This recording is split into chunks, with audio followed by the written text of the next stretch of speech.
Opinions on Andrew Tate and the masculine movement happening in young men across the globe.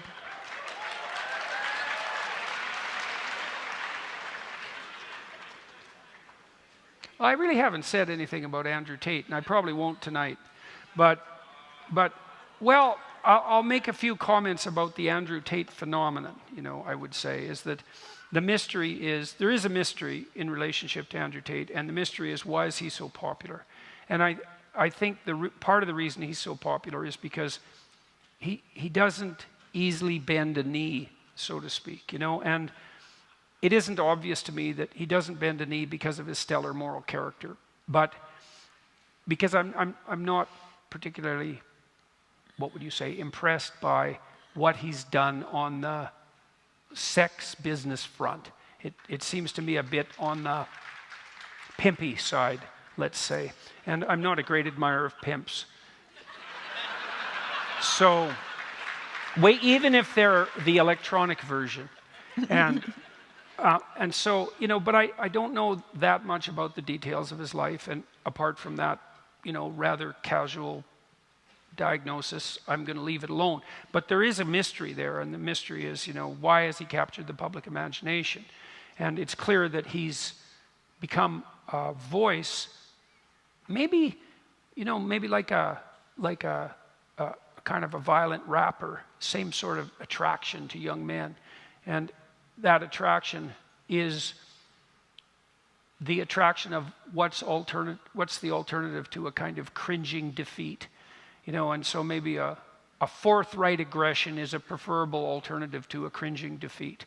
And I have some sympathy for that viewpoint, So, and I think Tate at least stands for that. And apart from that, I don't know enough about him or what he's done or what he stands for to comment. And so we'll leave it at that.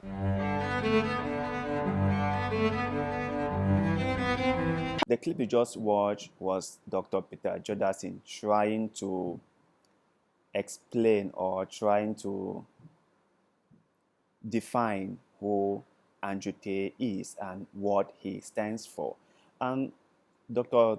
Jordan Peterson is someone whom I have always admired, whom I think is somebody who has a lot of insight in issues like this. But it was funny to see the way he struggles to put words together, the way he struggles to actually categorize what Andrew Tate is and what he stands for, right? You see how he tried to dodge the whole question.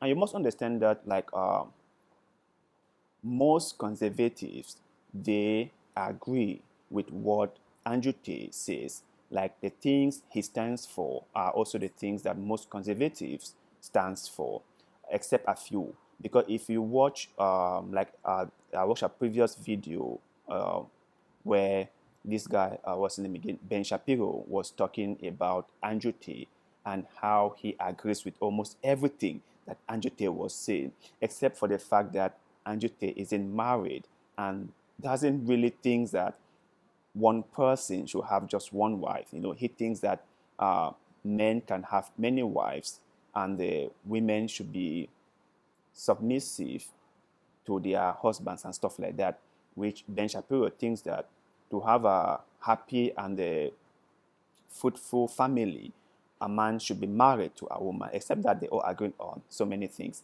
And it's the same thing like Dr. Jordan Peterson, because he agrees with many things that Andrew Tate says, or if not just agree, but they almost have similar principles when it comes to certain things they preach. But it was funny that he could not say the things he finds uncomfortable about Andrew Tate.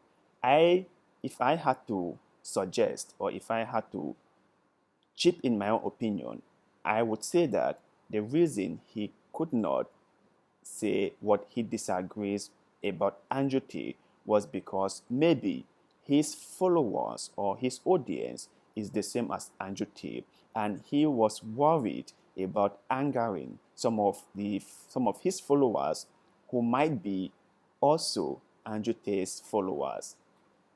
So he might have been very careful not to say something that might get those audience or those followers very angry.